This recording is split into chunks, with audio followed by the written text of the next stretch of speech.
One of the things I learned very early on, that there was no way that you could create a great patient experience if you did not simultaneously focus on creating a great place where doctors want to practice medicine and where doctors and nurses can work well together.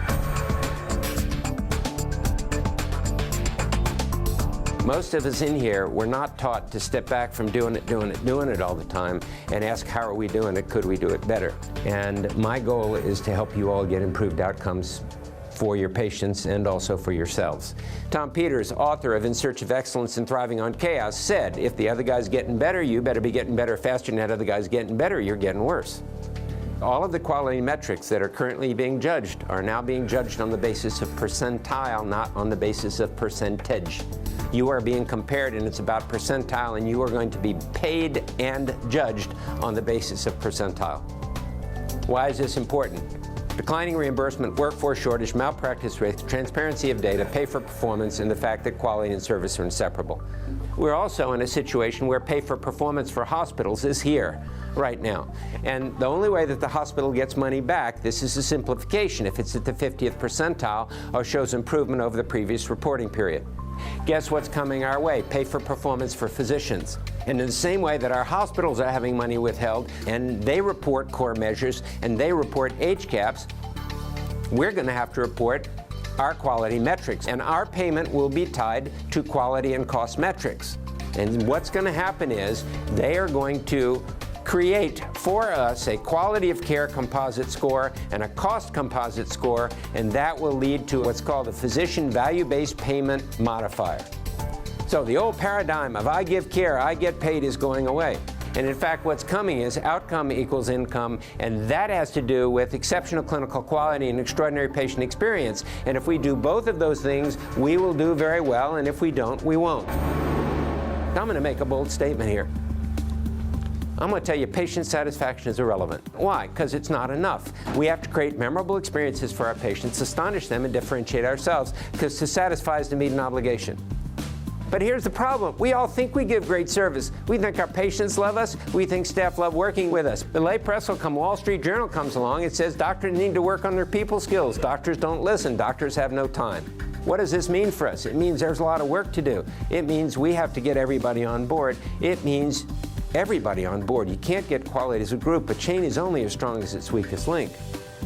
And I say, with the measurement feedback you get, and we should ask for it, and we need to inculcate in our colleagues that if they're not where they need to be, they should ask for help. It's not a matter of perfection.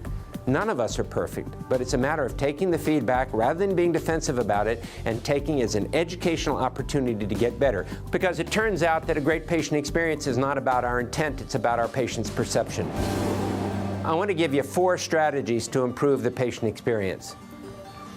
The first is think bakery, the second is think baseball, the third is rounding on patients, and the fourth is follow-up phone calls. The first, think bakery. When you first walk into a bakery, what's the first thing you notice? Smell. If you work in the bakery, do you notice the smell? No, you get used to it, right? So when people first walk into your hospital, what they see and what they feel and what they hear is different from what you and I see, feel, and hear, because we're bakery workers. We're used to our environment, and they're not.